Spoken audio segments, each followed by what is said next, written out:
a thamaki mwena ucio mogite mehererio afitha a KCGS kuria mogite afitha aya wira na ategi aria matetekiretie undu uria ucungiriirie unyihu wa thamaki matama mumirite muthenya umwe tu thutha wa ategi aya gukorwo marurunganite na kuria amwe maraikorwo makirathwo no umwe araikorwo akinyitwo migwate.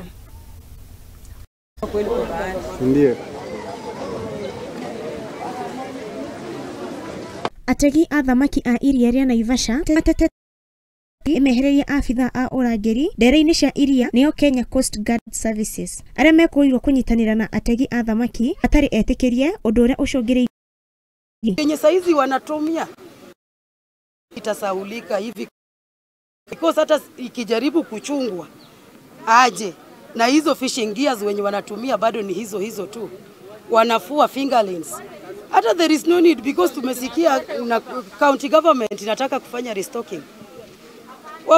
Wavuvi sisi tukiulizwa tunaweza sema before that restocking kuna faa kuwe na plan bahari.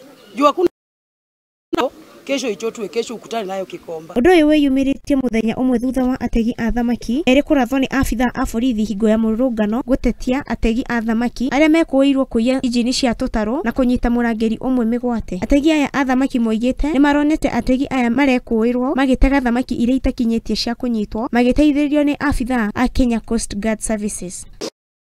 Vuvi haramu. Hii vuvi haramu kuna kikosi ambayo imejitenga inaitwa Korosho ndio wanaifanya hii vuvi haramu na wanaifanya wakati wa usiku sana. Wanakuja wanazoa samaki zote pale kuanzia ile samaki changa hadi kubwa. Mahali ambapo wamefanya hiyo uvuvi yao huwezi enda tena ukapata samaki. Kwa hivyo uvuvi haramu imechangia mambo mengi hapa sana ambayo hii inaitwa ni korosho. Hata wanapopata pale kwa maji kuna wakati hata wanakunyang'anya mashini ama hata wanakupiga wanakuacha na majeraha. Kuna conflict of interest. Conflict of interest inamaanisha kwamba wale maofisa ambao wanalinda hii maji, mfano tuliletewa Coast Guard, wanakuja pamoja na hawa wavuvi haramu, wanawapatia pesa na wanaowacha wanavua pale kwa maji. Hii inatupatia changamoto kwamba wanapowafanya hivyo sisi hawatulini kama kwamba wanalinda wale legal fishermen ama wale watu wa korosho. Na hii empower au vijana sana mpaka kwamba hata jana usiku wa manane walivamia hii beach. Walikuja kwa mapanga, rungu na silaha butu. Maana hata yule ambaye analinda hapa, yule security ambaye analinda hapa alichomwa kwa mavisu.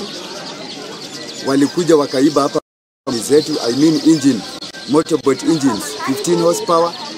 Wakachukua hata boti yetu ya county hapa jana ambayo ilikuwa pamoja na 40 horsepower, walienda nayo na wakachukua hapa, wakateka hapa nyara. Kuna mwenye alipatikana hapa, maana walikuwa nasema wakipata mtu hiyo ilikuwa ni siku ya kifo yake jana. Sisi tunaomba serikali waingilie kati. Sana tunataka mtu anaitwa Kindiki ama Gachagua. Ni Hamudi GTV ya Kone Wabui wa Wajiko. Nayo bara ya kuhukia